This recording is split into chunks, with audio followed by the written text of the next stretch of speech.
ആദ്യത്തെ 2-3 ക്ലാസ്സൊക്കെ കഴിഞ്ഞ് ഒരു വീക്ക് കഴിഞ്ഞിട്ട് എനിക്ക് മനസ്സിലായി ഫോർച്യൂൺ അടിപൊളിയാണ്. ആൻഡ് നമ്മുടെ മെൻറ്റേഴ്സും ടീച്ചേഴ്സും ഒക്കെ ഫുൾ സപ്പോർട്ടാണ്. എൻ്റെ മെൻറ്റർ അച്യുത് സാറായിരുന്നു GSൻ്റെ. സാറൊക്കെ ഫുൾ പോസിറ്റീവാണ്. എനിക്ക് പറയാനുള്ളത്, ഞാൻ ക്ലാസ്സിൽ ഭയങ്കര ആക്റ്റീവായ ഒരാളല്ല. സൈഡിലിരുന്ന് ഇവർ പഠിപ്പിച്ചെല്ലാം പഠിച്ച് പോയതാണ്. അപ്പം അങ്ങനെ സൈലൻ്റ് ആയിട്ടിരുന്നാലും ഇവർ പറയുന്നതൊക്കെ കേട്ടാൽ ഇതിലെത്താൻ പറ്റുന്നതാണ് എനിക്ക് തോന്നുന്നത്.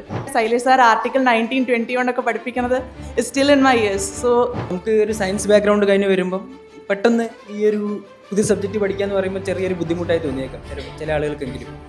അപ്പം ഇത്രയും ഇൻട്രസ്റ്റിംഗ് ആയിട്ട് നമുക്ക് ഒരു ക്ലാസ് ഇവിടെ പ്രസൻറ്റ് ചെയ്യുന്നത് കാണുമ്പോൾ നമ്മൾ തന്നെ, ഞാൻ ഒരു ക്ലാസ് പോലും മിസ്സാക്കിയിട്ടില്ല ആ വർഷം.